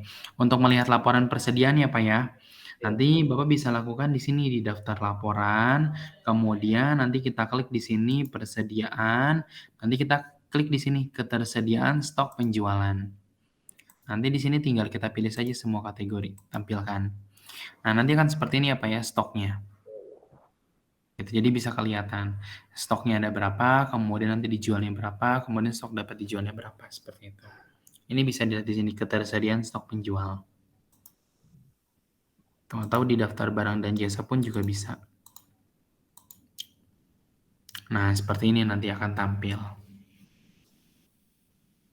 Gitu kira-kira. Ada yang ingin ditanyakan lagi Pak, boleh? Ini untuk ke apa hutang tadi Pak. Kan misalnya dari perusahaan minjem hutang misalnya 250 juta itu kan per bulannya berarti sama kayak karyawan yang tadi ya. Oh oke, berarti misalnya Bapak anggaplah misalnya melakukan pinjaman ke bank gitu ya sebesar 200 juta gitu ya? Iya. Atau bagaimana? Ya, anggap kayak gitulah. Kita pinjam di bank 200 juta kan. Oke. Nah, jadi nanti kalau misal memang seperti itu, ini bisa dilakukan di sini di kas dan bank, misalnya penerimaan. Nanti kita catatkan di sini misalnya akun bertambahnya itu kemana, misalnya adalah ke Bank BCA. Lalu nanti di sini kita bisa isikan misalnya utang bank, ada nggak ya? Utang jangka panjang nih misalnya. Atau nanti Bapak bisa buat akun baru namanya adalah hutang bank, misalnya adalah 200 juta. Nah, seperti ini ya. Lanjut, kemudian simpan. Jadi nanti di bank ini akan langsung bertambah sebanyak 200 juta dan juga nanti akan timbul hutang jangka panjang sebesar 200 juta juga, seperti itu. Nah, kemudian nanti ketika kita ingin melakukan pembayarannya bagaimana? Ini tinggal kita lakukan di kas dan bank, kemudian kita klik pembayaran. Jadi misalnya mau bayar bank gitu kan ya. Kita klik Bank BCA, lalu di sini kita isikan aja namanya adalah hutang jangka panjang. Nah, berapa nih? Misalnya baru mau dibayar 10 juta dulu gitu kan ya. Lanjut, dan simpan. Kurang lebih seperti itu ya Pak ya nanti untuk perlakuannya.